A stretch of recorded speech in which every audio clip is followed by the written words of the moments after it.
Ott folytatjuk ezeket az apró híreket, ahol abba hagytuk. Mindenféle információkat hozok tömegesen, amik most jöttek elő, most találkoztam velük, illetve egyértelműen rá vannak kapcsolódva erre a Bangkok Hilton filmre is. No, ahogyan erről már beszéltünk az második részben, Malajzia, ahol Bangkokot megtaláljuk, korábban Siam nevet viselte. És abban a videóban, amiben erről beszéltem, akkor előkerültek a dévák is. A dévák és a démonok. És képzeljétek el, hogy Bencikém szólt rám, hogy anya, a dévák az olyan, mint a dívák. Mondom, nagyon okosan mondod, úgyhogy ezt mindenképpen bele fogjuk venni, mert ezek a díva témák már előkerültek korábban. Hosszasan beszéltem róluk, különösképpen amikor idejöttek Atkárra, a falunapra. És akkor el is mondtam, hogy ezek nem dévák, mondtam.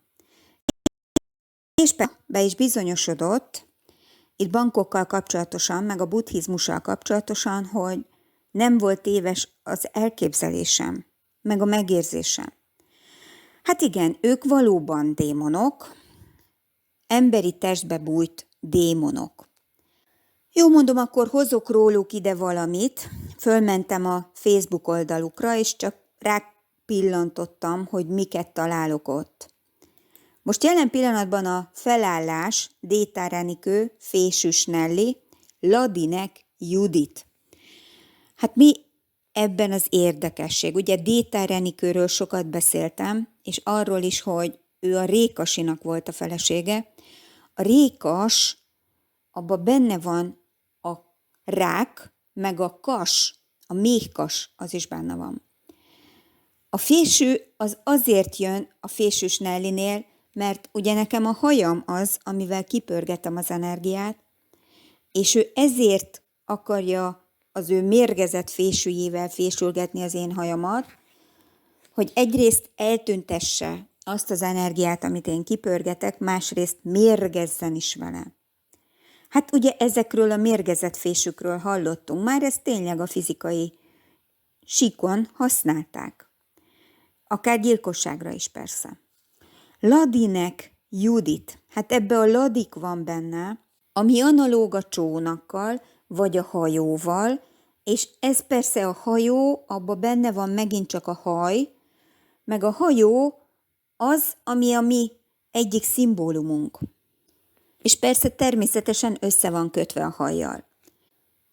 Ott van egy kapcsolattartási telefonszám, 316 21 55, hát a végén kapásból ott van a hitleri kód, az 55-ös, de benne van a 16-os, a 316 az a 31-es, vagyis az én házszámom, meg a 16-os a toronylapja, aminek a fordítottja a 61-es, vagyis a démonizáltság.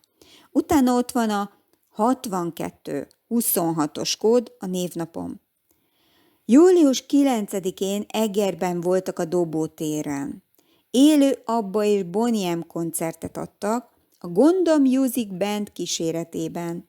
A Gonda László Danikának a tanára volt Jászberényben, illetőleg vizsgáztatta, ha jól emlékszem, de időközben jutott eszembe, most, hogy az alkoholizmus témát aktuálisan tárgyaltuk, és most gyakorlatilag ezen a területen mozgunk, a drog meg az alkohol, hogy a Góda Jani, aki már tényleg nagyon régen meghalt, még a 2000-es évek elején, az exnek egy nagyon jó barátja volt, ugyanannyira, mint a Molnár Attila. Ők hárman valójában nagyon jóba voltak egymással, és amikor mi csináltuk a háztetőt, akkor eljöttek pakolni a cserepeket. Rengeteg cserép volt, és piszok nehezek voltak, de én is emelgettem, hurcoláztam, pakoláztam, pokoli nehéz volt, de akkor ők eljöttek és segítettek. Hát ez a Góda Jani, úgy becézték, hogy Góda Jani, Josi, Josi. És akkor most már megértettem, hogy miért van ez a Josi becézés. Hát azért, mert Josi barát szintén ide kapcsolódik, és akkor ez a barát kategória.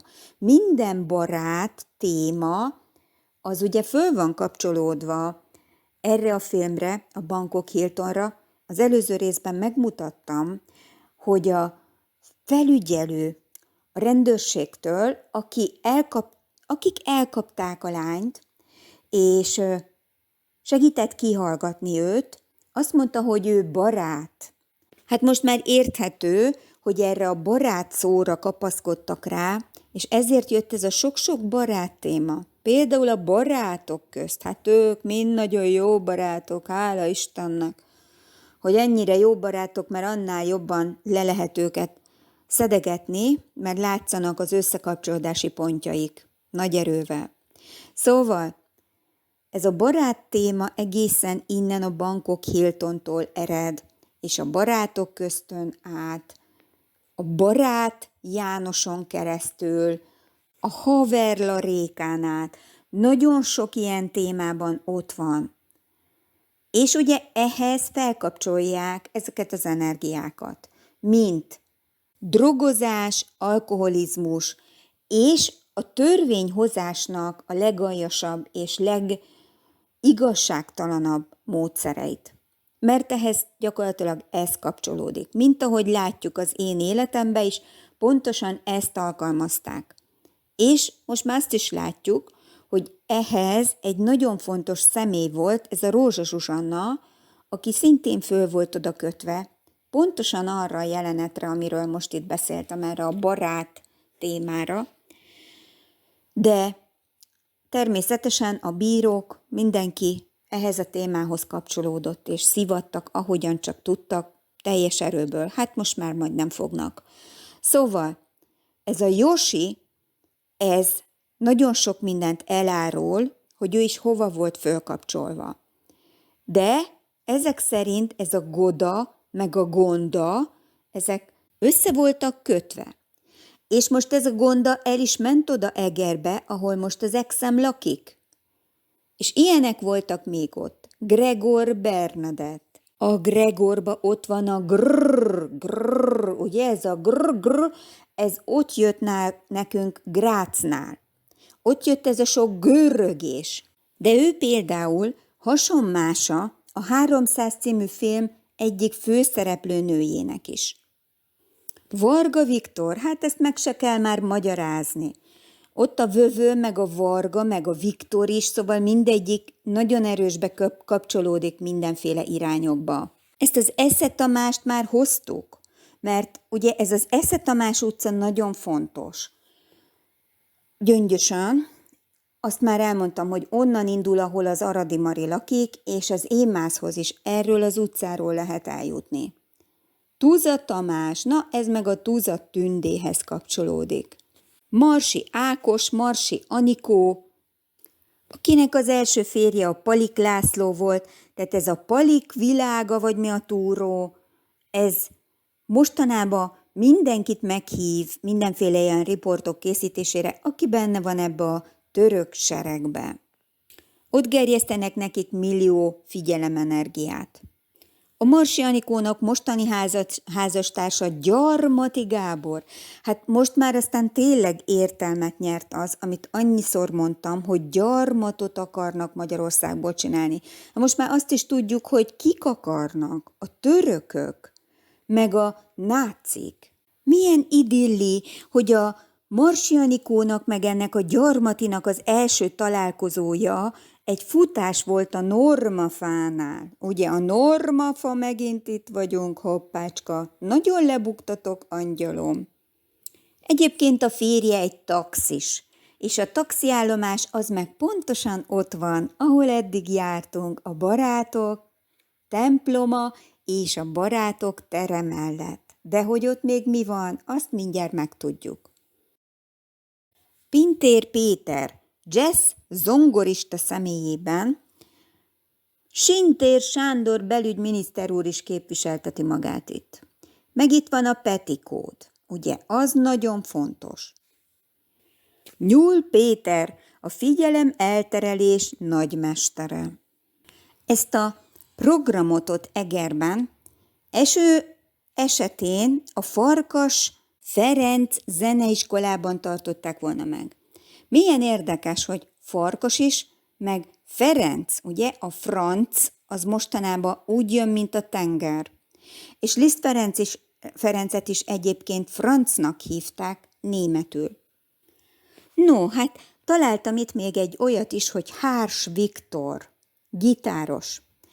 Hát kérem, ez a hárs levél, ez a szív alakú levél. Tehát itt vagyunk a szív-víz témánál, meg a Hársligethez kapcsolódó gyerekkereskedelemnél. Mert ugye ott volt egy vagon gyerek otthon, és onnan állandóan a gyerekeket lopkodták el.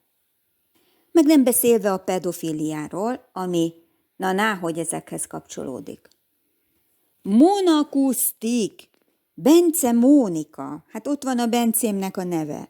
Holló Miklós, na ez meg még jobb, ott a Holló. Esti mosoly, Báder Mari. Hát ez a Báder Ernő is volt már. Sőt, ezen az estén is fellépett a Báder Ernő cigányzenekara. És a Báder Ernő meg a Gonda László együtt is szoktak fellépni. A Báder Ernővel találkoztunk a máltai lovagrend kategóriáinál is. Hegedűs Márkó, na itt is van egy hegedűs, abban is annyi van, mint a tenger. Borban az igazság, hát Egerben ez nagyon aktuális, borbár, borban az igazság, bordorkód nagyon megy, és senkinek nem tűnik fel természetesen. Budai Beatrix, nekem is volt ilyen osztálytársam, említettem is 2 napja. Kalina Enikő, Kalkódos, Jenei Gábor, Szücsibe is laktak Jenejék. Vörös Véres Tamás, Ökrös László, 6 ökrös körkörös. Ökörkör, na az ökörkör, az konkrétan a töröknél jött elő. Törökökörkör. Suki Nándor, dorkódos. Mujahid Zoltán, Mujahid, ott a dzs és a Zoltán, és ugye ez is egy arab név. Soltést Rezsőken, na hát ő is kell a bögyörös hajával. Hát most már akkor azt is tudjuk, hogy ő is hova van fölkapcsolódva, a bögyörös hajával. Úgyhogy jól összegyülekeztek ezek ott Egerbe, hát nem csodálkozom persze, mert hisz pontosan ez az egész török téma azért van Egerre koncentrálva, mert az egri vár az nekik egy nagyon fájó pontjuk volt, úgyhogy ők bosszúállásként vannak ott. Továbbá, a bankok témához ugye azt mondtam, a Sziám is kapcsolódik, hát akkor kézenfekvő persze, Müller Péter sziámi téma. És kérem, mit találtam? Ezt tegnap raktam össze, és pontosan tegnap tették föl azt a részletet, azt a kis videó részletet, amit ott Tusványosba vettek föl. Mert ezek ott voltak Tusványoson, a Szabad Egyetemen, meg a nem tudom én milyen bulizásokon. Na hallgassuk meg ezt a zsenit, hogy mit kommunikált nekünk. Délelőtti része, és van az esti zenei fesztivál része. Tehát ez a kettős arculat, ez olyan, hogy ezt nem lehet kikerülni. Vannak, akik azt mondják, hogy hát délelőtt megy ez a ideológia, és viszont és engem az is érdekel egyébként. Tehát nem vagyok olyan balos, meg jó, nem így néztem soha a világot. Tehát legalább annyira vagyok konzervatív, mint liberális, de valahogy mégis ez a liberális kép terjedt el rólam, mert itt nagy volt a pofám a Kádár korszakban. Tehát mindenről van véleményem, csak akkor mondom ki, amikor az nagyon-nagyon megalapozott, és nem akarok ilyen okostojást lenni, hogy mindenről tud, meg sejtem, hogy mi az igazság, de csak sejtem. Én költő vagyok, de nyelvésznek készültem, és az, ahogy az emberek itt megszólalnak, az, ahogy szembenéznek, az, hogy gondolkodnak, az nekem lenyűgöző, szóval kalapot le. És úgy jöttem ide, hogy kalapot föl le. Vegyük észre a fején azt a kalapot. ami nagyon fontos, mert ugye ez a cilinder meg kalap téma, ez egyrészt kapcsolódik a kalapa hegyhez, a bolond kalaposhoz az Alice-ban, de a cilinderhez is, itt a Bangkok Hiltonban, a kapuőr fején a szálloda előtt. Azt mondja, kettős arculat. Hát ezzel is találkoztunk, bemutattam az 2 résszel ezelőtt a filmjelenetet, ahol ki volt téve a színházi plakát, és azon egy kétarcú ember volt. Pontosan erre utalva mondta ezt. Ez egy nagyon fontos kulcsszó, amit akkor mondott, hogy én költő vagyok, de nyelvésznek készültem. Mert a Költő utcában laknak a Tiborcék, a Rachelkével. De a nyelvészet az pedig ennek az egész fekete mágia tengernek az alapját képezi. Mert itt szómágiáról van szó, ez az egész rendszer szómágiára épül. Ebben pedig a nyelvészek abszolút vezető szerepet játszanak, mint szakemberek, mondhatni, akiket ők igénybe vettek. És azt mondja a végén, kalapot le. Tehát szóba hozza a kalapot. Ráadásul ott van a szemén az a fekete szemüveg, fekete napszemüveg, ami a mostani bejátszások nagy részében ott van. Mert ez a fekete szemüveg, ez már megint a megvakításról szól. Mert hogy a vakbottyán témánál sündörgünk éppen, és mindjárt fogunk is közelebbről odaérkezni. Egy pár perc. Na de, ezen a tusványosi történeten volt egy botrányt keltő vagy figyelemfelkeltő megnyilvánulás. Mégpedig az, hogy a Margaret Island énekese, ez a lábas Viki, egy Pride zászlóval jelent meg a színpadon, és odaadta egy nézőnek a kezébe ezt a zászlót. Továbbá arról is szólnak a hírek, hogy ez a zenekar pár hónappal ezelőtt bejelentette, hogy 11 év után feloszlanak. És az utolsó koncertjüket ősszel tartják. Na, akkor egy picit álljunk meg. Mert ez a szivárvány téma, ez az LMBTQ téma, ez bizony itt van, nagyon-nagyon erősen ebben a filmben. Ahogyan eljutottunk Londonba, ott aztán tömegesen jöttek ezek a buzi témák, és látszik, milyen erősen van felkötve erre az egészre a buziság. Az LMBTQ korcsosítás, mert itt korcsosításról van szó, ezt kell tudomásul venni az embereknek. Itt nem arról van szó, hogy tisztelni kell a másságot, hanem egyszerűen a mag elkorcsosítása a cél. Ezzel az egésznek a háta mögött. Nagyon fájó, hogy ez nem esik le az embereknek, és mennek egyik a másik után, és mindenki eljátsza, hogy mennyire toleráns, mennyire lojális, hogy elfogadja ezeket. De könyörgöm, gondolkodni kéne egy kicsit, és a háta mögé nézni ennek a történetnek. Na de aki ezt a 9 hónapot végigkísérte az én videóimnál, annak ezt nem kell magyarázni. Aki meg nem tette meg, azzal most nem tudok mit kezdeni, mert nagyon sok mindenről maradt le. Szóval, nem véletlenül történt ez, hogy ott ezen a tusványoson egy ilyen dolog felmerült, pláne egy olyan nőtől, aki fekete-fehér, tyúkláb mintás göncbe vonult fel a színpadra. Vagy Pepita, mindegy. Gyakorlatilag a fekete-fehér a lényeg, ami a szabadkőművesek szimbóluma. Vagyis itt már megint egy fekete mágiáról van szó. Lábas Viki a neve. A Viki az Orbán Viktorra kapcsolódik fel végső szálként, a lábas az meg ugyanaz, mint a boka, meg a sarkakata, meg a sántakata, ezek mind ugyanaz a kategória. A sarlós boldogasszony ellen való mágiákat jelenti.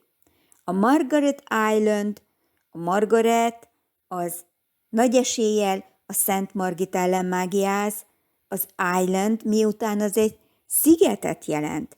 Ezért is könnyen lehet, hogy kapásból ezt akarja jelenteni, a Margit-sziget téma az Szent Margithoz kapcsolódik. De ugye azt nevezik Nyulak szigetének. És emiatt a nyúl téma az már megint odafut a Harkácsi Zoltánhoz.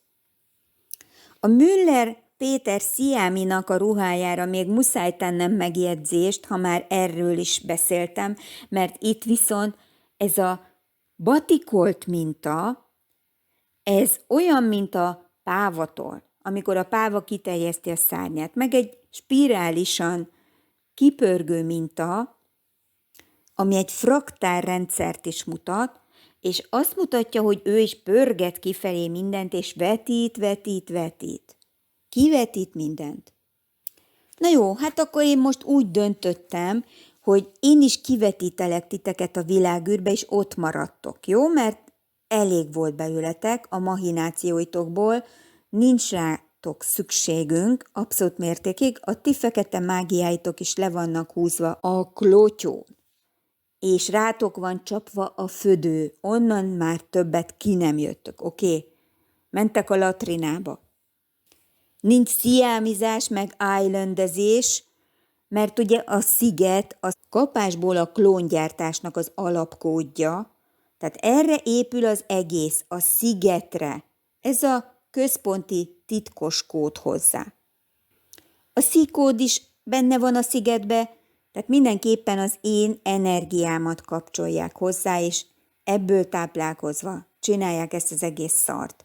Hát nincs megengedve, be van fejezve, most már ez is el van tüntetve, mint az összes többi találmányotok. Most visszatérünk egy kicsit az előző videóban előhozott diára, amelyikre a Kovács Valéria fotóját tettem, és ugye elmondtam, hogy a falcsi-valcsi össze van kötve, ebből jön ki a WEF, a World Economic Forum. És közben oda tettem még egy másik bejegyzést is, ami elém került a Facebookon, következő szöveg, világgazdaság. Tehát milyen érdekes, hogy a világgazdasági fórum jött ki nekem, és akkor jött egy ilyen világgazdasági poszt. Magyar forrásvizet iszik budapesti koncertjén Jennifer Lopez. Tök érdekes, mert itt vagyunk megint a forrásnál. A forrás utca az itt volt a Durándánál Gyöngyösön, és erre a forrásra van rákapcsolódva a Harkácsi millióezer szállal. Magyarán ez a lopós csaj, aki lop, ez aki lop, ez brutálba fel van kötve ezzel a forrásvízzel a Harkácsira. Na de, meg fogjuk nézni ezt a horvát zsidányi Cernel forrásvizet, mert nekem nagyon bűzlik. Már csak azért is, mert a CERN már ebbe is bele van foglalva. A CERN, amivel foglalkoztunk ott Svájcba. Az Oller Dóra kapcsán. És azt mondtam, hogy vissza fogunk térni rá. Érdekes, hogy ebbe a vízbe belekódolták a nevét. A horvát zsidányi, abban meg megint ott van a Horváth Kriszta neve. A horvát, ezerszeresen jön a sok-sok-sok horvát téma. Horvát név. A zsidai Laci neve, aki szintén osztálytársam volt, az megint csak ide belekapcsolódik a zsidányi névbe. Szóval ennek utána fogunk nézni mindenféleképpen. Mitől ilyen különleges a víz? Hát nyilván azért, mert a CERN van rákötve. Na, de azért akartam még ide visszajönni, mert az előző videóban nem beszéltük meg ezt, a Szabó Péteres posztokat, amiket szintén elém dobott a Facebook, már csak azért is, mert ugye ő volt az, akiről elmondtam, hogy a Gyöngyösi Sportfólió Kft-nek a vezetője, és hozzá kapcsolódik a strand is. És ez a strand, ez meg hozzá van kötve szintén ehhez a Bangkok Hilton filmhez. És akkor elém dobott most egy ilyen posztot Nagy Attila alpolgármester második támogatása. Nagy Attila nevű osztálytársam volt általános iskolában, ő volt a madarász, aki a madarakat menti, madármentő. És ilyen van a fotóra téve. Mátrafüred büfésor, no way back, vagy mi ez? Meg van fordítva a cöbetű. Hát itt van a tükrözés kapásból. 6 héten keresztül piknik a világ körül. Dokumentumfilmsorozat. Hát megint itt van a piknik. Már most sokatszor jön. Volt egy piknik. Ugye először is jöttem én a polgári piknikkel ott Kötcsén. Aztán próbálták visszakötni ezt a témát, pontosan ott a Barátok terén tartott piknikkel a műfházasok. Aztán volt egy piknik a strandon. Ez megint hozzá kapcsolódik ehhez a Szabóhoz. Tehát ez a Szabó Péter, ez a nagy piknik művész. Mert ezt is ő rakta ki, ezt a piknik a világ körül. Tehát ez már a harmadik piknikes témája ennek a Szabónak, mert a Barátok terén fotóztatta le magát ott, ahol a műfházasok szervezték a pikniket. Aztán megtaláltam megint egy ilyen Komondor fajta mentő alapítványos posztot, és most már értem, hogy miért rakosgatja ő ezt örökké, mert itt örökbefogadásról van szó. Csikónak és Csendének köszönhető. Hát a Csikó meg a Csend azt akarják, maradj már csendben. Maradjál már csendbe! Hát nem maradok csendben, mert az a dolgom, hogy elmondjam mindent, mert azért a nevem Emese. És milyen érdekes, hogy ugye ez a komondor, ez juhászkutya. Tehát birkákat őriz, juhokat, lábas jószágokat, akik persze mi lennénk, ugye? A magyarok, a magok, mi vagyunk a birkáik. És ezért őriznek ők minket dorral, ott a dor. Tehát különösképpen engem őriznek. Ez van belekódolva. Meg még gazdikeresés van, ugye? Tehát itt gyakorlatilag megint az árvaság, örökbefogadás témát, meg a felügyelet alattartást mágiázza ezzel ez a Szabó Péter. Na, de mivel az ő fotója annyira ott van most már a fejemben, hozzá kapcsolódik a Barátok teréhez, ezért most fontos, hogy idehozzam, mert találtam valami érdekességet. Mégpedig a következőt. Hát ugye a strand az hozzá kapcsolódik, mert hisz igazgatóként az ő felügyelete alatt van a strand is. És kérem, a filmben levő strand szóhoz megtaláltuk kapcsolati szálként a londoni The Shardot, magyarul üvegszilánk ferhőkarcolót. És megkerestem a két szó között a különböző betűket. Nem volt nehéz. Az jött ki, hogy töhönö, hoppácska. Mi minden van ebbe belekódolva? Például a tahini, ami finomra őrölt szezámmagból készült sűrű állagú massza, melyet elsősorban keleti ételek alapanyagaként használnak. Hát ez abszolút aktuális, hiszen ott vagyunk éppen keleten, Bangkokban. De benne van a tehén is, ugye? És a tehénnel is foglalkoztunk már. Mehemet, aki sose látott tehenet. Hoppá, hoppá. Meg a tehenek azok a lábas jószágok, akiket ők le akarnak mészárolni, meg hát mészárolnak is állandó jelleggel, akár tetszik nekünk, akár nem, ők titokba mészárolgatnak minket rakásra, ezért van köztük ennyi mészáros nevű, meg mészáros foglalkozású, mint a tenger, mert mi vagyunk az ő táplálékaik. Energetikai és fizikai táplálékaik is. Na, de mi az, ami még kijött belőle? Hát nagyon érdekes dolog, mert eszembe jutott a Tán Károly utca. Hát az is bele van kódolva. És kérem, Most jön a nagy csattanója a történetnek, mert hol van ez a Tán Károly utca? Hát pontosan az az utca, ami a Barátok terénél fut. Bezony, amit ott nézegettünk a videón, amikor mutattam, hogy hoppácska, egyik oldalon ott van a pláza, szembe vele a műfház, oldalánál meg ott van a Gyöngyösi Sarlós boldogasszony templom a kolostor épülettel. És a kolostor mellett megy el, kérem, ez a Tán Károly utca, amelyiken pedig ott van a Vakbottyán János Szakközépiskola. Az iskola címerében a piros és a kék szín van jelen. Ez a két szín, ez egyértelműen az éhezők viadalára való felkapcsoltságot jelenti. És megmutatom, hogy itt az iskolával szemben valóban itt van a taxiállomás. Tehát amivel itt az előbb találkoztunk, hogy a Marsi Anikónak az új férje, taxisofőr, hát azt kérem, itt látható a Tán Károly utcában, a kolostor épület oldalánál. Itt sorakoznak sorba egész végig a taxik. A Vakbottyán szobor az meg ott volt ennek a Szabó Péternek a háta mögött, amikor ott ücsörögtek a fotón, a padon, családostul.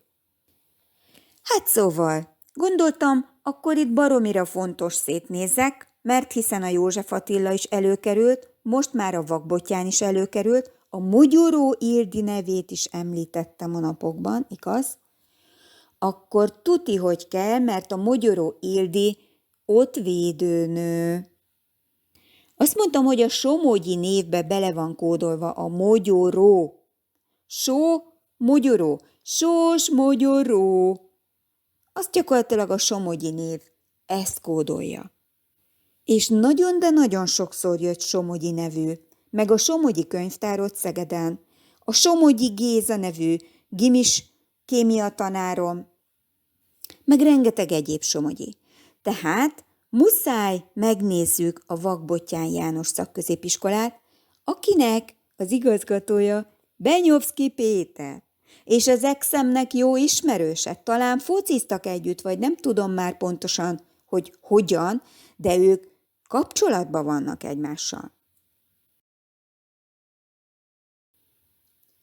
Mondjuk vicces ezt mondani, hogy kapcsolatban vannak, mert ő mindenkivel kapcsolatban van. Tehát ő tényleg ott van fent a pókháló középpontjában, a csúcson, a spirál tetején, tehát ő aztán a világon mindenkivel.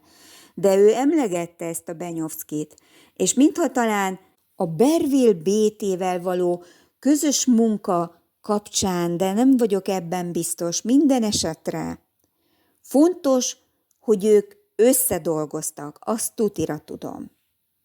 De Danika is mesélte, hogy ő valójában egy katolikus hitoktató, és náluk tartott órákat, hittanórákat. Tehát a gyerekemre is rá volt mászva. Sőt, valahogy nagyjából egyidős velem, mert nem tudom pontosan megmondani, de valamelyik iskolából biztos, hogy ismerem. Talán a gimibe járt oda. Nem hiszem, hogy az 5-ösbe. Úgy gondolom, hogy a gimiből ismerem. De ez biztos, hogy kortársak vagyunk. A telefonszámában ott van egy vagon 5-ös. Tehát a hitleri kód benne van. A 105-ből abból kijön a 6-os. Meg a 15-ös ördöglapja. Itt is gyorsan végigfutunk a tanárok listáján. Hordós Andrea, na itt is van egy hordós, fontos, Borbély, Borbás, Bordorkód benne van, meg a Barabás is, meg a Borbás Marcsihoz is hozzá van kötve. Hevér Tibor, na hát a Hevér Robi nevű általános iskolás osztálytársam járt oda a Bottyánba. Szabó Tibor, Szabó, Szalai, Tóth Leila. Hát fontos a Leila, mert az nagyon törökös név. Ráadásul Tóth is. Árvai Anita, az, akit nagyon sokat emlegettem, és ő tanított fent a József Attilába is, meg itt nálam is dolgozott a Óriásvirágnál. 2 Balog is van. Bátor, Barabás, Bíró, Bátoriné, Blahókis, Bodócsné, rengeteg böbetűs van. Bolya, Borbély, Borbélyné, őrület. Hát itt tobzódnak ezek a böbetűsek, meg a bordorkódosok. Ludányiné, Prém Judit, hát igen, a prém az ugye a szűcshöz is kapcsolódik. Na, meg a pintérhez, na figyeljünk egy pillanatra, mert arra is rájöttem, hogy ezek a ludasok meg ludányik, ezek megint csak fölkapcsolódnak a Harkácsi Zolihoz, aki a Fazekas utcában lakik, mert a Fazekas Mihály Ludas Matyjára vannak felkötve. Hoppácska. Petrovicsné, Sasvári Zsuzsanna, hát ez nagyon meg van spékelve, hát ez lehet, hogy a Petrónak a felesége, nem tudom egyébként, de ott van a Sasvári is. A Sasvári Sándor az megint ki lett tárgyalva általunk, de amikor néztük ezt a Kötcsei videót, akkor külön betettem azt a jelenetet, amikor ő ott nagy tártkarokkal rohant, boldogságosan a csapatához, tehát ő Über Fidesz makker, ezt tudni kell, látni kell. Tehát ő egy abszolút fanatikus fideszes. Ráadásul ugye ott van a legbelsőbb berkekben, a legfölsőbb körökben. Farkas, Fodor, a Fodor mindig a Cejzel Intézethez tartozik, itt már a sokadik Gál is jön. Hammer, na, ham, a Hammer az volt az igazgatóm, a fia meg a konduktor. És velem is, meg a gyerekeimmel is kapcsolatban voltak. Ez a Harkó Erzsébet, ez szintén dolgozott fent a József Attilába, úgyhogy én őt ismertem. De ő megint csak besorakozik ebbe a haskó, paskó, laskó kategóriába. Most már látszik ez is, mert ez a Kalcsónak egy verziója. Horváth Zoltán, Holló, Huszár, nem semmi, Szabó Csilla, Kaló Kalkódos István, Kerekes Krisztina, itt is van egy Kerekes Krisztina. Magyari, Király, Kristó, az majdnem Kristóf, ugye? Kun, Lukács, Ostor, hát az kell a hajcsároknak, igen. Patai, Polgári, Simon Péter, Soltész, na most volt épp a Soltész. Rezsőke, Sólyomvári, Somodi Béla, ugye én megmondtam Somogyit, van itt Somodi is, Somogyi. Tüskéné, micsoda név, na ugye ez a sündisznócskára kapcsolódik, Dombi, Várajjai, hát a várajjaikat, azokat ismerjük, róluk is beszéltem többször. Az apja nyilván ennek lehet az apja, aki zongoratanár a zeneiskolába, meg orgonista a templomba. Van 2 Varga is, meg egy Virág, hát nagyon jó. Oradok között van Csúzdi, ami majdnem Csúzli, mert Csúzlival is volt dolgunk az előző nap. Zsoldos, Boros, Szabó, Szalai, Kotik, na ezt jegyezzük meg, Kotik, Portik, Kotik meg a Portik. Ez nagyon hasonlít, és dolgunk lesz a Portikkal, bizonyám. Soltészné, Gembickéva. Na, hát ő fent volt a kollégiumba, a József Attilába, most úgy látom, hogy átjött ide. A fia, az meg abba az iskolába, tesi tanár, ahova a Danika járt az 1-esbe. Iskolaegészségügynél meg itt van a tündérbaba Mogyoró Ildikó, meg a Fekete Valéria Vargáné, ugye, akiről beszéltem, hogy az állítólagos unokabátyámnak a felesége, meg a doktor Elek Klára, iskolafogász. Ez érdekes, mert a szemész is Elek Ilona volt. Doktor Elek Ilona, ez meg Klára. De ez a Kohári út 3, ez nagy eséllyel ott van fönt a Taminál, ahol pontosan lelőtték a gatyás cigányt. Ugye, erről beszéltem, hogy gatyás, és őt megölték ott. Szabályos kivégzés volt, maffia kivégzés. És ez a Portik téma is erről szól. Úgyhogy ez az Eleklára, ez nagyon brutálba leleplezi ezt a történetet, és nem is véletlenül, mert a Mogyoró Ildi védőnőhöz van kapcsolva, aki pedig hozzám volt erősen felkötve. Meg a Fekete Valéria is, persze. Úgyhogy nem véletlenül oda rejtették el ezt a kapcsolati szálat, mert ugye itt volt egy nagyon erős energia rólam. Hoppácska, akkor ez már 2-0 a Portik javára, annak erősen utána fogunk nézni. Most már úgy tűnik, hogy kelleni fog. És akkor itt most megállunk egy kis időre, mert az iskola védőszentje is, meg a névadója is számunkra nagyon fontos személy. Az egyikük a védőszent Szent Gellért püspök, és nekünk nagyon sok dolgunk volt a Gellért heggyel, a Gellért szállóval, meg annak a környékével. És tudjuk, hogy a buzi energiát konkrétan hozzákapcsolták a Gellért Hotel fürdőjéhez. És ezt mi a Kaméleon című filmből tudtuk meg. No, hát Szent Gellért Velencében született. 5 éves korától az ottani bencésrendi apátságban kezdték el nevelni, az apja pedig Palesztinába utazott Jézus iránti szeretetből. Ott azonban arabok támadták meg őket, és ő ott meg is halt. Nem sokkal később az anyját is elvesztette, így már csak a rendtársai maradtak neki. 35 éves korában azonban ő is elindult a Szentföldre.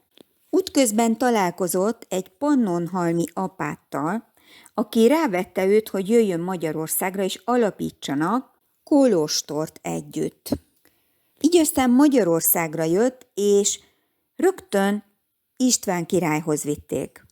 Nagy boldogasszony napján ment a király elé, és találkozásuk hatására István meghívta őt Imre fiának nevelőjévé, és 7 évig nevelte őt az esztergomi királypalotában.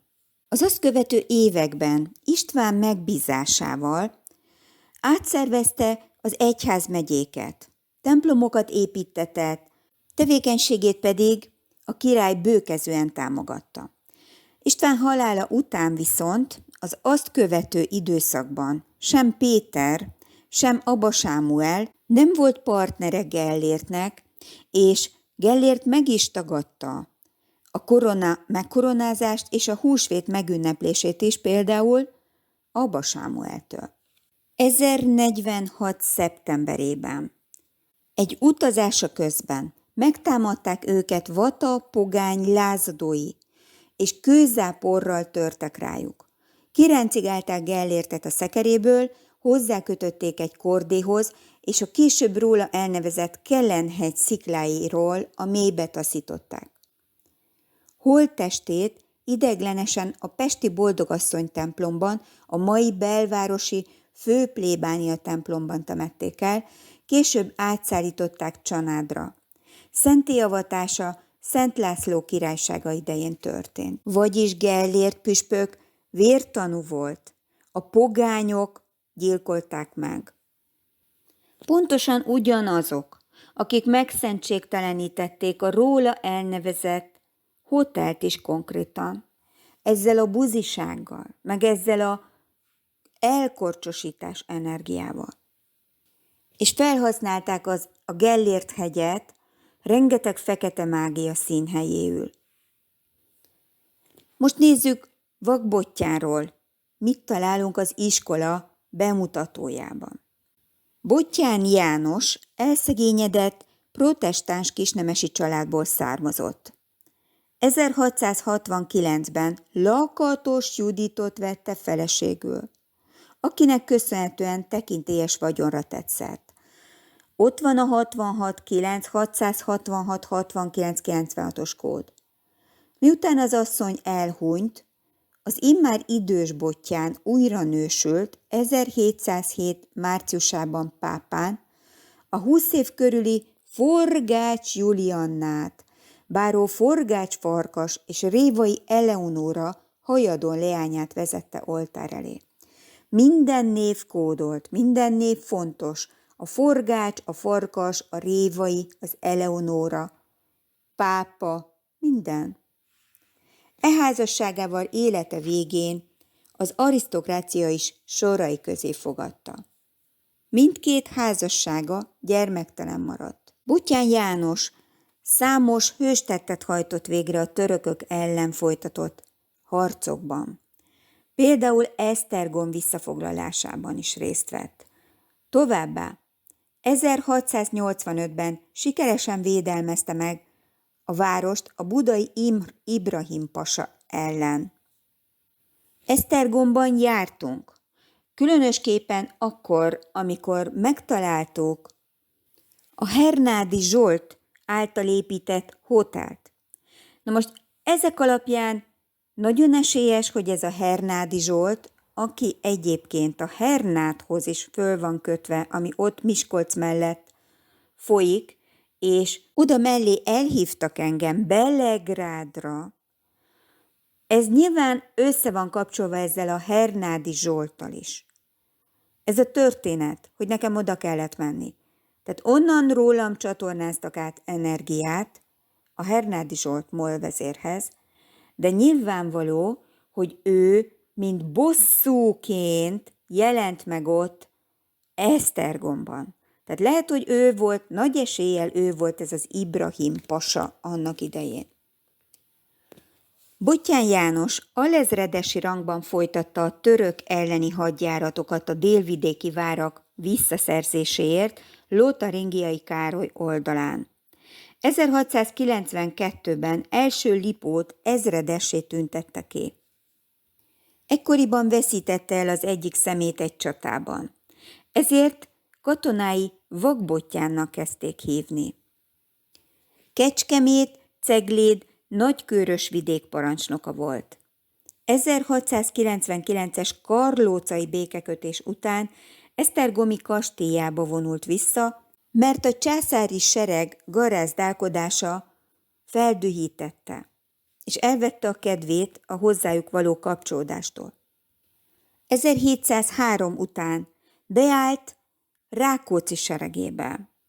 1704-ben bevette Érsekújvárat, ezért a vár főkapitányává nevezték ki.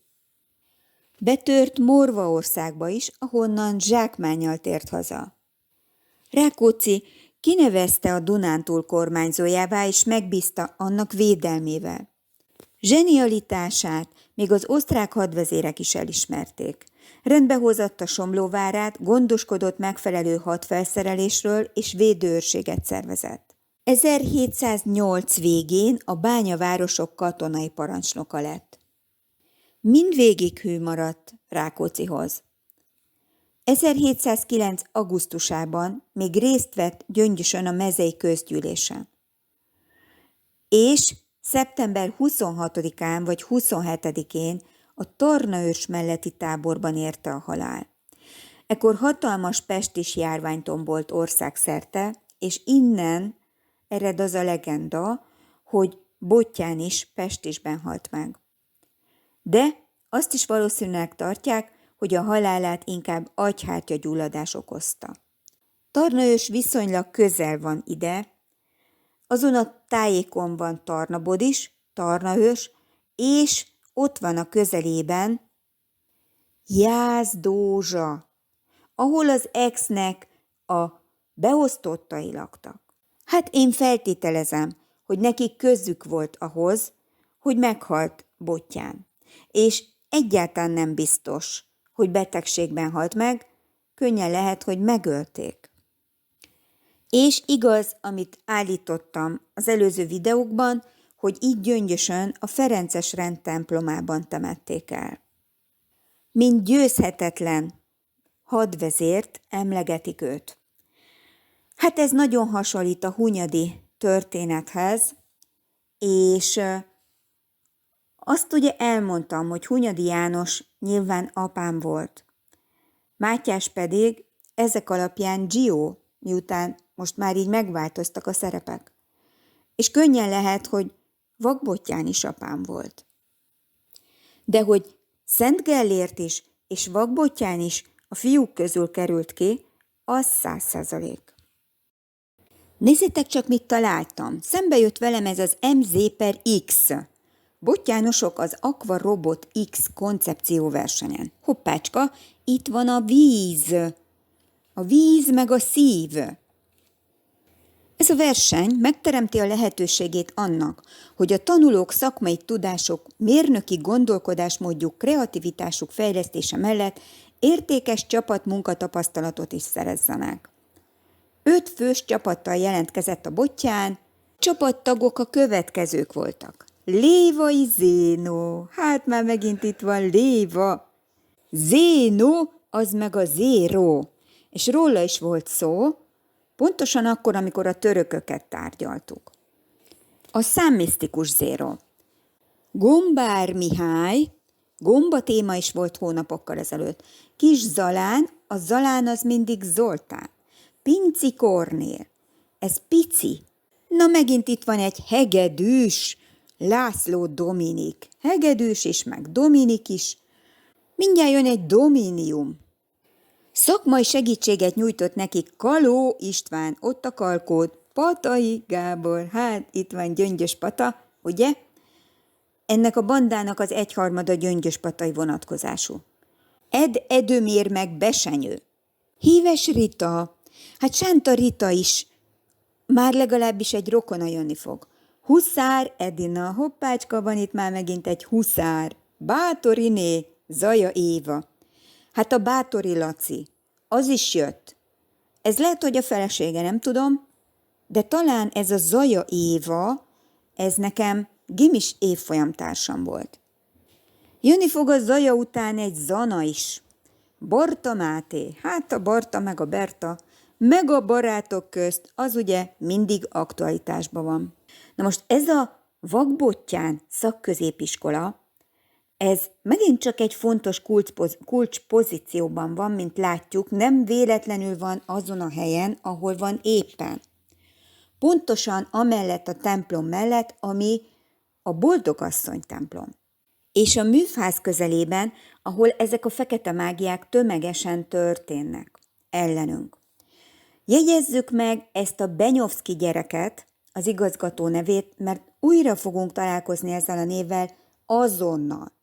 Perceken belül, mert egy nagyon érdekes dolgot fogok hozni most nektek.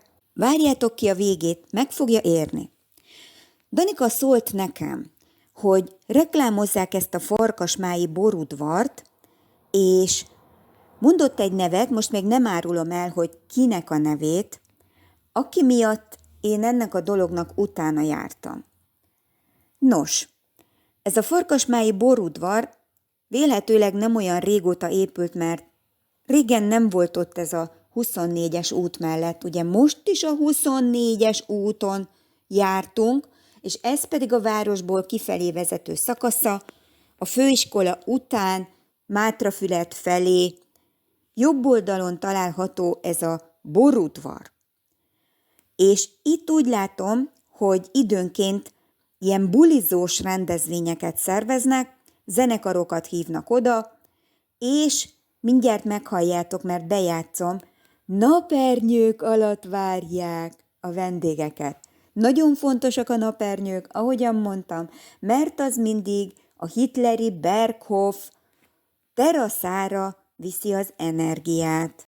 Rengeteg sok napernyővel készültünk pont azért, hogy frissen üdén tudjatok borokat kóstolni az árnyékban, és rengeteg fellépőnk lesz az idén, és én azt gondolom, hogy pénteken tényleg kora délután rajongók, igen jól látjátok, mi rengeteg napernyővel készülünk az idén.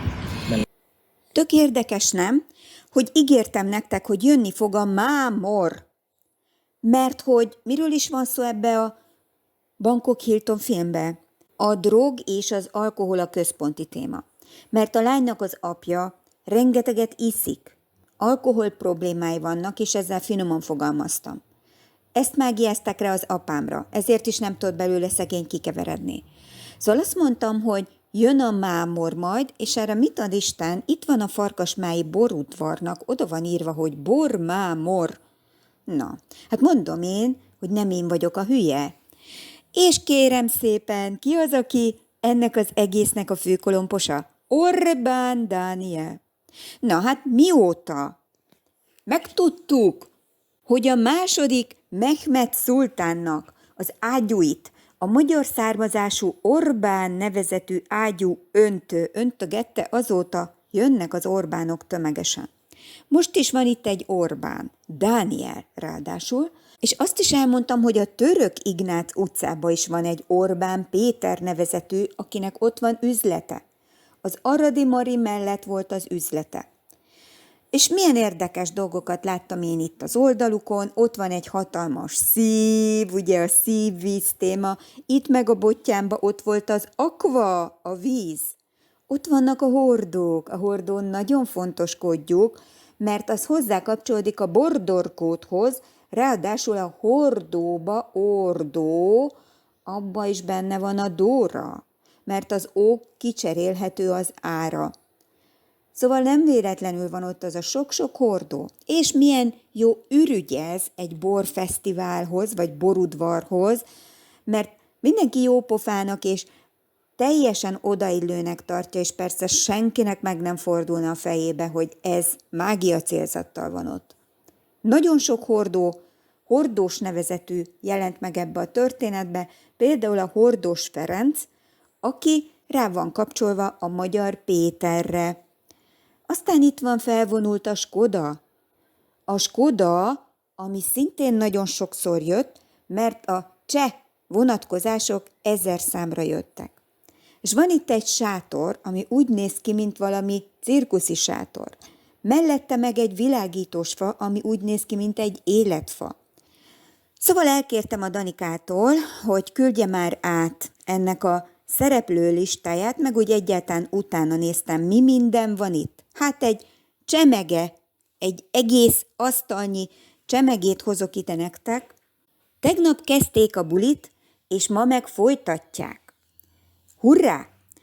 Következő programok. Dan Miller és Nagy Gábor duó. Hát tudjuk őket, a Dan Miller. Dan Miller az a Molnár Dani. A Molnár Dani a Sánta Ritának, a férjének az unoka öccse. Nagyon fontos, mert ugye itt a Sánta témánál járunk már kb. 2 hete, és ez bizony a Sánta Kata akar lenni, vagyis a Sirius elleni mágiák. A Miller név milliószor jött, nagyon sokszor. Például rá van kapcsolva a gráci mágiákra, azon belül a Schwarzeneggerre meg a házvezető nőjére. Össze van kapcsolva a Miller Lajossal meg a gyerekével, unokájával is, és azok nagyon sok felébe voltak már kötve, tehát ez megint ugyanaz a hálózat. A Nagy Gábor, azt tudjuk jól, a Sound of Spiritnek a vezetője, meg most már a művelődési háznak is ő az igazgatója, hurrá, és ő az, aki pontosan ebbe a Nagyboldog Asszony templomba szokta szervezni általában a fellépéseit a Sound of Spiritnek. Tehát ő azért oda jó brutálba bemágiázta magát. Jön a Fókusz Band. A Fókusz az fel van kötve a Triton Life kórházra, meg a Cejzel intézetre is. Ezt már megtaláltuk fél évvel ezelőtt. És ugye ez a band, a Bangkok Hiltonra is fel van kötve. Majd fogunk idehozni felsorolásszerűen egy csomó bandet. Ezek a bandek a Bangkok Hiltonra úgy vannak felkötve, hogy a G meg a D betű az állandóan cserélve van a szabadkőműves szómágiában. Tehát ami bang, az band is. Úgyhogy ez is várományos lesz, hogy hozzunk egy hosszú listát ezekről. DJ Petro, ez a Petrovics Zoltán, akiről nagyon sokat beszéltem, és ő egyébként a Kék Dobozba is működött, annak idején a Major Andrással nagyon nagy haverok voltak. És tudjuk jól, hogy a Petőfi Sándorra van rákapcsolva, meg a Danikára is rámászott, mert ott dolgozott kint a Jászplasztiknál. Én rám meg a tévén keresztül kapcsolódott, mert meghívtak oda többször a tévébe, és ő ott is dolgozott. Meg a Kopjári Ágin keresztül is, aki neki rokona, és az Ági meg nálam volt az Óriás Virágban, szóval sok mindent el lehetne mondani, de ezek nem véletlenül vannak oda csődítve. Na és akkor most árulom el, hogy ki az a figura, akinek a nyomdokain tovább fogunk menni. Ez pedig a Gangsta Zoli, ugye, mert a bang meg a gang, a gangster, azok bizony ugyanaz a kategória. Bangkok Hilton, bang, gang, bank, gang, band, ezek mind ott vannak ugyanazon a szálon. A Zoli az természetesen a Harkácsi Mehemed Murad szultánra van felkapcsolva, és az X se véletlenül van a nevébe, ugye? MZ/X. A párja meg Takács Vilkó, hát ki más is lehetne, mint egy Takács, Szőfon nem Takács. Na, szóval ennek a figurának a nyobába fogunk futni, mert ott tök érdekes dolgokat fogunk találni, meglátjátok. Na, de itt van még egy csomó minden felsorolva, ami felkeltette a figyelmemet. Akik a gerincét képezik a borudvarnak, Dominium, Bárdos, Ákos, Szőke Mátyás és Zoltán. Hurrá! A Dominium, abba bele van kapcsolva az összes Dominik meg Dominika. A Bárdosba a Bárdi György, vagyis az egri csillagok, meg az összes egri egérpatkány. Ákos pince az a Kovács Ákosra van felkötve, Szőke, Mátyás és Zoltán, hurrá, azok meg kérem, fel vannak kötve a Barátok köztre, ugye? Szőke Zoltán ugyanis Berényi Miklós volt a Barátok közbe, és a Barátok közt az meg brutálba fel van nyomva a Cejzel Intézetre. Meg úgy egyáltalán minden lófaszra már bocsánat, szóval tudjuk jól, ezt már elmondtam ezerszer, hogy ez a Barátok közt a legmocskosabb, szarkavaró, trágyakupac ezen az egész brutális pucparádén. És bizonyítékként itt van még ehhez a barát sajtműhely is. Nehogy már, ne legyen duplán bebiztosítva a Barátok közt. Ugye, a barát, ami elhangzott, ugye? Elhangzott a Bangkok Hiltonban, ott a rendőrtisztnek a szájából, ugye? Amikor a lányt elkapták drogcsempészet miatt, amit persze nem ő követett el, csak éppen a nyakába varták. Pető Gábor séf, hát az a Pető vonal, ez a Petőné féle szál, ugye, aki jászárok szállási, és ide járatták hozzám, mint a Pszichiátriai és Szenvedélybetegek Intézetének a vezetője. Ugye most már akkor ez is elnyerte az értelmét, hogy miért pont őt küldték a nyakamra. Mert ebbe benne van az alkoholizmus meg a drogozás is. Pontosan a Bangkok Hilton kategória. A Petőnére fel volt kötve a Szabó Győző felesége, ugye? Az meg elvitte a szálakat Céline Dionhoz Franciaországba, ugye? Egész Franciaország fel van ide kötve a sok szélhámossal. A Makarónival, meg a pasi feleségével. Azt mondja, legdögösebb lepények. Na, ebbe bele van foglalva a dög, göd is. És pontosan ott laknak, ugye, egy csomóan a Cejzeltől, meg a Triton Life kórházasoktól. Aztán itt van ez a Burger Boys, zözö, dupla Z-vel írva, nehogy már ne jusson el oda az energia, ahova küldik. Itt a bacon, nehogy már lemaradjon a bacon, meg egyáltalán a hamburger, az ugye tudjuk, hogy mihez kapcsolódik. A darált emberhúshoz, na. Aztán van itt ilyen, hogy mogyoró, áfonya, Mango! Ezek külön ki vannak emelve, tökre nem véletlenül, mindegyik megkapta a maga jelentését az elmúlt hetekben. Na jó, akkor nézzünk utána ennek a Gangsta Zolinak. Eredeti neve Zana Zoltán, és emlékszem az apjára, ez a Zana József színész volt az apja, aki annak idején, amikor még apám élt, egy nagyon menő színész volt, és nagyon sok filmjét, meg szerepét látta apám a tévében. Az anyja Kassai Ilona volt. Na hát ez a Kassai út, ami itt nálunk nagyon fontos, mert itt az 3-as út mentén van ez a Kassai. És a 3-as utat akkor emlegettem nagyon, amikor a Farkas Bertalan ide érkezett, és mi ott álltunk az út két oldalán. Itt a Kassai úton sok régi osztálytársam lakott az általános iskolából, meg a Kassaitól jobbra levő területeken.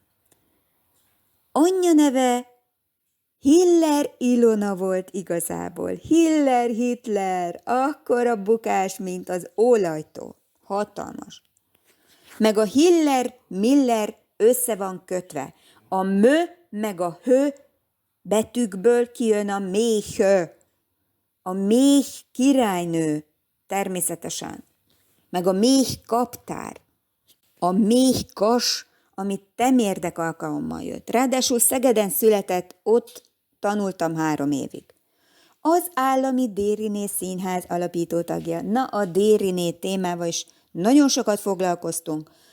Különösképpen Debrecenben a Déri Múzeum kapcsán, ahol ugye Munkácsinak a trilógiája van. Tehát itt van a téma. Szegeden a Lehotai Árpád színiskolába járt. Na, hát a Lehotai Robi, az meg az én ügyvédem volt itt 10 évvel ezelőtt. Abonyi Tivadar, na hát itt a Füzes Abony. A Füzes Abony, meg a Habony Árpád, ugye ezek mind össze vannak kötve, és engem a Csilike mindenáron Füzes Abonyba akart bezáratni a Bolondok házába. Hát tündérke, most már te készülhetsz, kösd fel a gatyádat, mert előbb-utóbb be foglak oda tuszakolni, abba biztos lehetsz.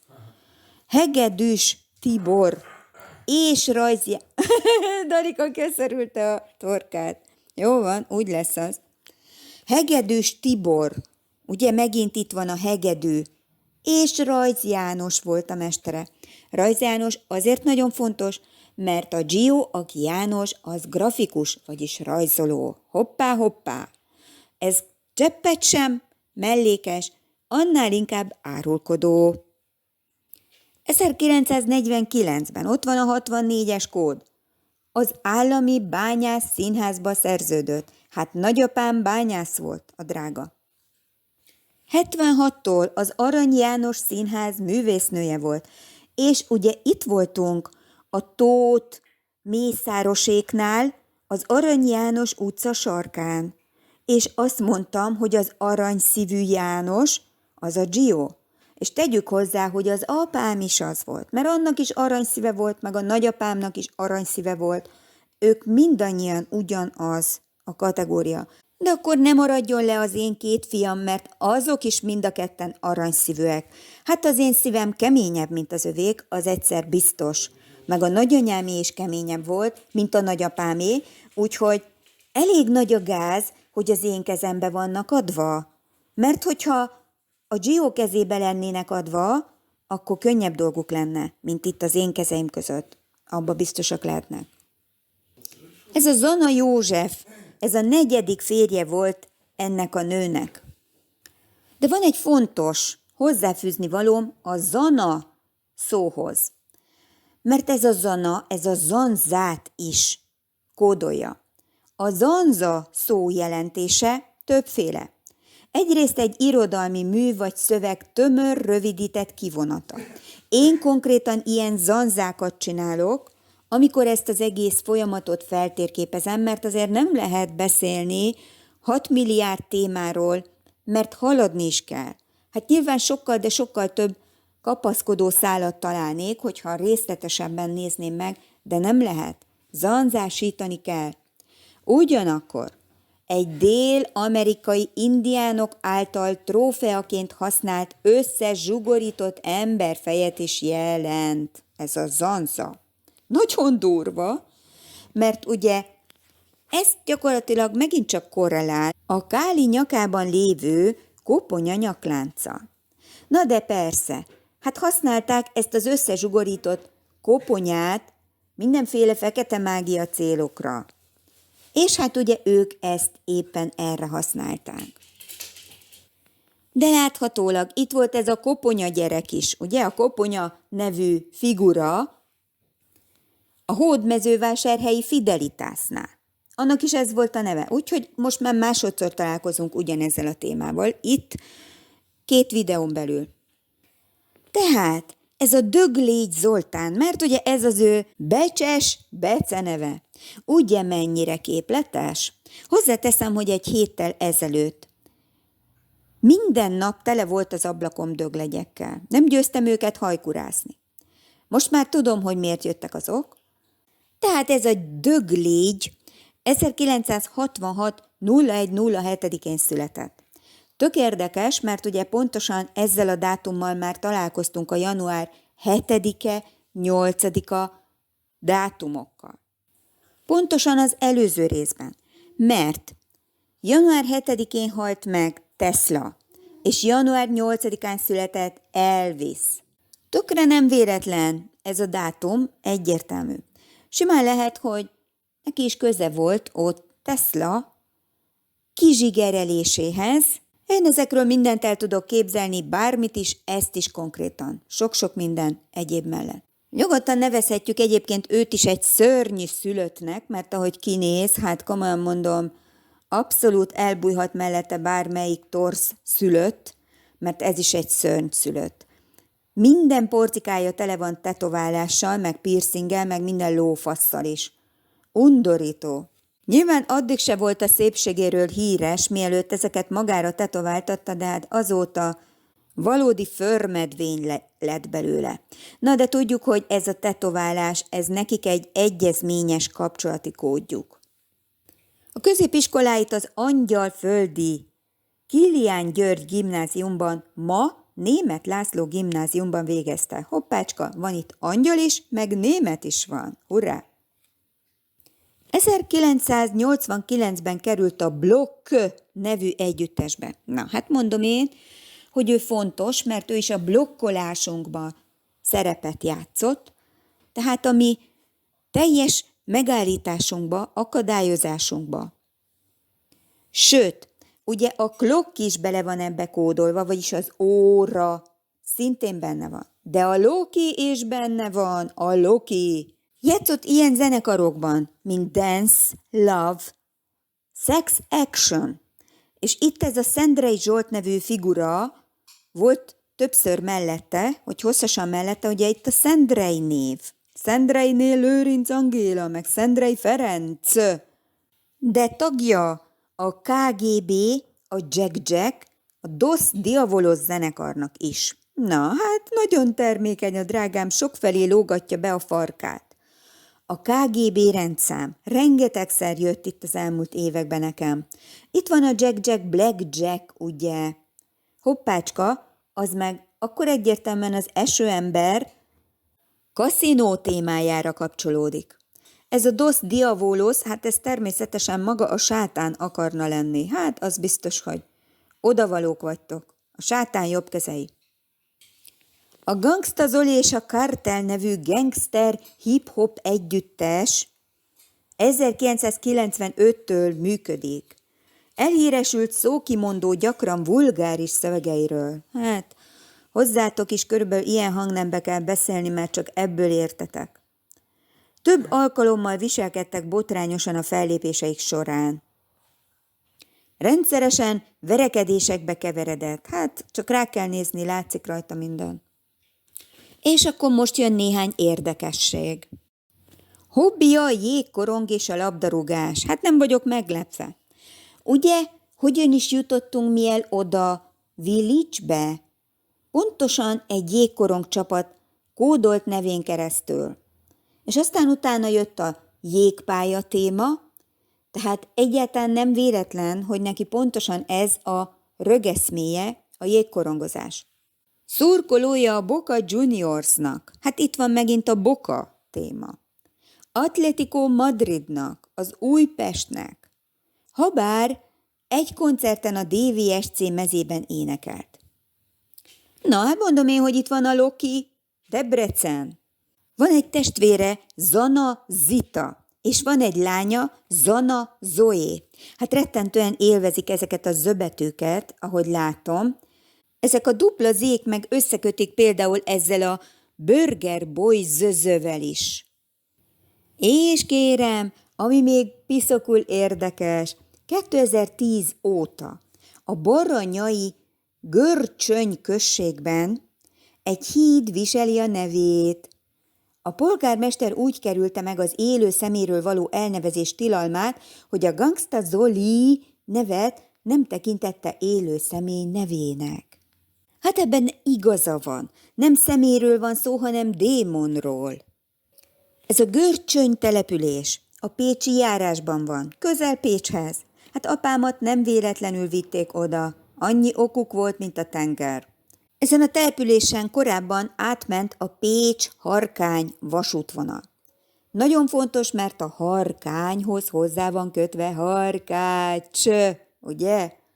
Na, hogy köze volt hozzá.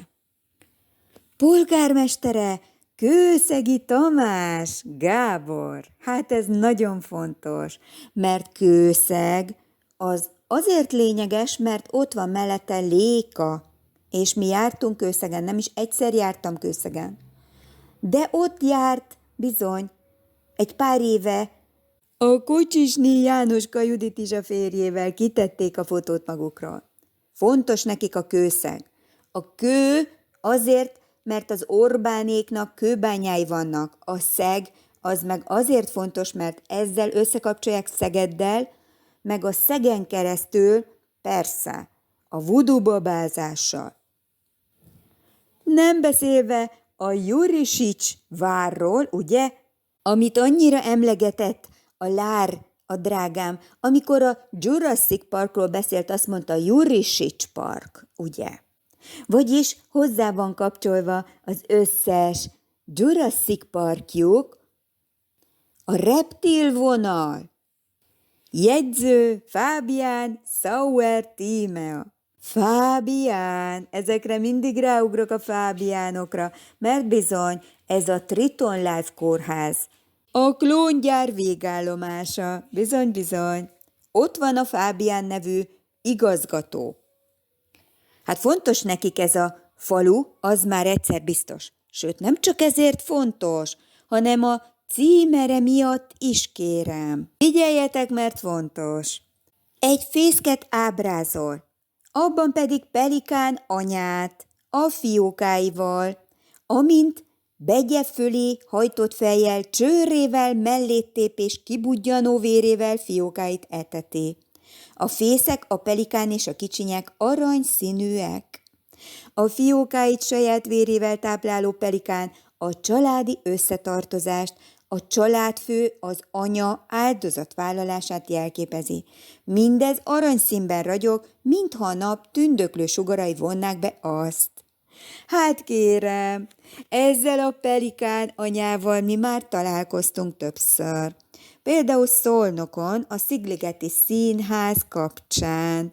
Meg találkoztunk akkor is, amikor elmeséltem pontosan ez ügyben, hogy én legelőször ezt a történetet a Bakos Attilától hallottam, akire persze fel van kötve a törökné Bakos Judit, meg a Bakos Anikó is, persze, meg a sok-sok Bakos.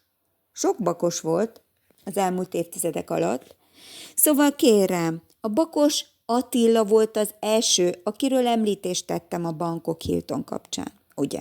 És ez a pelikán anya engem szimbolizált már akkor is, mert ezt a szimbólumot kimondottan a rákokra szokták használni, a rák anya minőségére, aki ilyen áldozatvállaló, és aki ezt nem hiszi, az nézze vissza a több mint 300 videómat, hogy én ezt miért is csinálom. Nem a magam szórakoztatására csinálom, hanem azért, hogy felszabadítsam nem csak magamat, a családomat, hanem az egész országot, sőt az egész világot ez alól a mocsadék, démoni uralom alól. Én ezt azért csinálom, azért vállalom ezt az áldozatot, és azért ülök itt minden áldott nap, 7 nappal átéve, de tényleg, és azon dolgozom, hogy ezt végre meg tudjuk csinálni, ennyi évezred után. Jussunk el végre a végére, mert különben kezdhetjük előről az egészet, vagy belepusztul az egész emberiség végérvényesen. Tehát nincs más választásom, mint ezt tenni, ezt az áldozatot meghozni. Mint ahogyan itt láttuk, hogy az apám, a nagyapám, meg én is nagyon sokszor voltunk, mindannyian mártírok. Jézus is, meg a követői, temérdeken, az elmúlt évezredek alatt, mert nem tudtunk más tenni, csak ezzel az áldozattal fenntartani még azt az energiát, ami védi az emberiséget, ami áldozatunk energiája. Na de menjünk tovább. Ezen a tárcsapajzson félkörben jobbról zöld tölgyfák piros makkokkal, balról zöld babérák piros bogyókkal látható. Ugye ez a tölgyfák megint egy nagyon fontos és rendszeresen megjelenő szimbólumuk. És amire mindenképpen fel kell hívni a figyelmemet, hogy ebben a faluban a Benyovszky kastély áll. És akkor kérem, itt van az összekapcsolódási pont, a Benyovszky Péter, Vakbotty János igazgató, meg között a történet között. Hát nagyon érdekes, nem? Piszkosul érdekes. Ezt a Benyovszky családot Károly Róbert idején említik először. Ekkor Zách Felicián rokonai lévén Lengyelországba menekülni kényszerültek. Innen Zsigmond uralkodása alatt visszatért 2 testvér, Benjamin és Urbán. Na itt van kérem a Benjamin név, ami már megjelent, a Benji, de még jönni fog. Figyeljünk oda, mert fontos. Urbán, ugye, az várost jelent egyébként. Urbánné, az a nő volt, aki amikor a védőnői tanácsadóban dolgoztam, ahol együtt volt a város minden védőnője, akkor ő ott takarítónő volt. A Sári nénak a nagy barátnője. És az Urbán nénak a férje, az exemnek a beosztottja volt. Ugye? Ő volt az, akiről elmondtam, hogy azután a piacon árusított tojást, még szerintem a mai napig is. A Tóth tojásosoknál van. A lánya meg a vállalkozók vagy iparosok szövetségénél volt titkárnő. Ugyanabban az épületben, ahol a Macska Piroskának volt az irodája. Lehet, hogy még mindig ott van, nem tudom. Zsigmond király felvette tehát őket a nemesek közé, valamint a vág mentén adományt is kaptak. Valószínűleg a 2 testvér nevéből ered a 2 családnév, Benjamin a Benyovszky családot, Urbán az Urbanovszky családot alapította. Tehát ez a Benjamin meg a Benyovszky, ez teljesen ugyanaz a genetikai vonal. Benyovszky György 3 fia, Gábor, Ádám és Burján, a család 3 fő ágazatának lettek az alapítói. Na, hát volt egy Burján nevű szomszédunk, amikor a Verseny utca 8/1-ben laktunk, akkor egy szinttel alattunk laktak, és erről beszéltem, hogy azzal a családdal ivott sokszor együtt a Margit. Tehát ő nem volt iszákos alapvetően, de amikor azokkal egy házba laktunk, oda költöztek alánk, akkor ők rendszeresen összejártak, és ő ott mindig leitta magát részegre. Burjánné Ica, ez volt a neve, és már messziről bűzlött az italszaktól, meg attól az áporodott, beivódott alkoholista szaktól. Benyovszky Móricz 1772-ben Franciaországban kapott bárói címet. Ezt a falut egyébként német nyelven még ma is úgy hívják Villa Gerecse. Vagyis nem véletlenül mondom én azt, hogy össze van kapcsolva villacsal ez a történet. És a villa az meg az Ariel történetben van a kis hableányba. Ott fogja a kezébe. Utána néztem ennek a kastélynak. És nézzétek, milyen érdekes! Hársfa utca 6 szám alatt van a kastély. Hát az hatalmas, nem? A hársfa, aminek szív alakú levelei vannak. Hurrá! Akkor már megint helybe vagyunk. Meg a hársfa liget lakópark, amiknek a környékén ott van a sok gyerek otthon, ahonnan vadásszák a gyerekeket. Ezt már legalább 26-szor elmondtam. Az elmúlt 10 hónap alatt, biztos. A kastély bejárata pedig pontosan a Kisboldogasszony templom mellett van. Menő véletlen ez is. Van egy mesterséges halastó a kastély parkjában, egyébként egy hatalmas parkja van. Ezt a kastélyt a 18. század közepén alakítatta át Orehovicai Mihalovics József, egy jezsuita rendházból, amelyet az 1700-as évek elején építettek. Később Mihalovics József a fiai javára lemondott a birtokairól, melyet a gyerekek kicsapongó életmódja miatt eladni kényszerültek.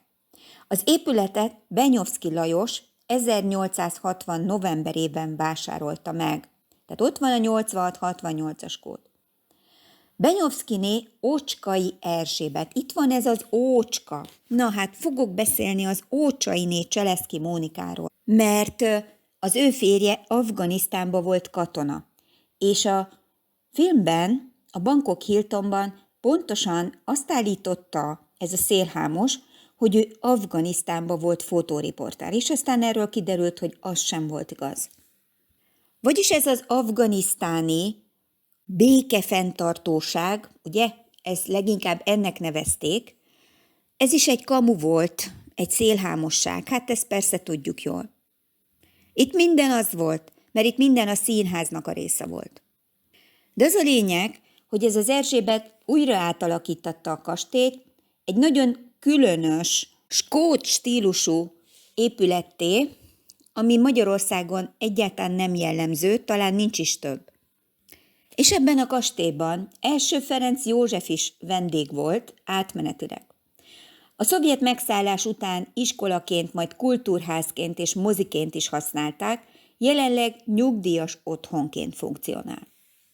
Ha pedig már Ferenc József neve szóba került, akkor elmondanám, hogy gondolkodtam ezen a dolgon, és az nagy eséllyel lehet, hogy a Harkácsi Zoli volt a Ferenc József annak idején.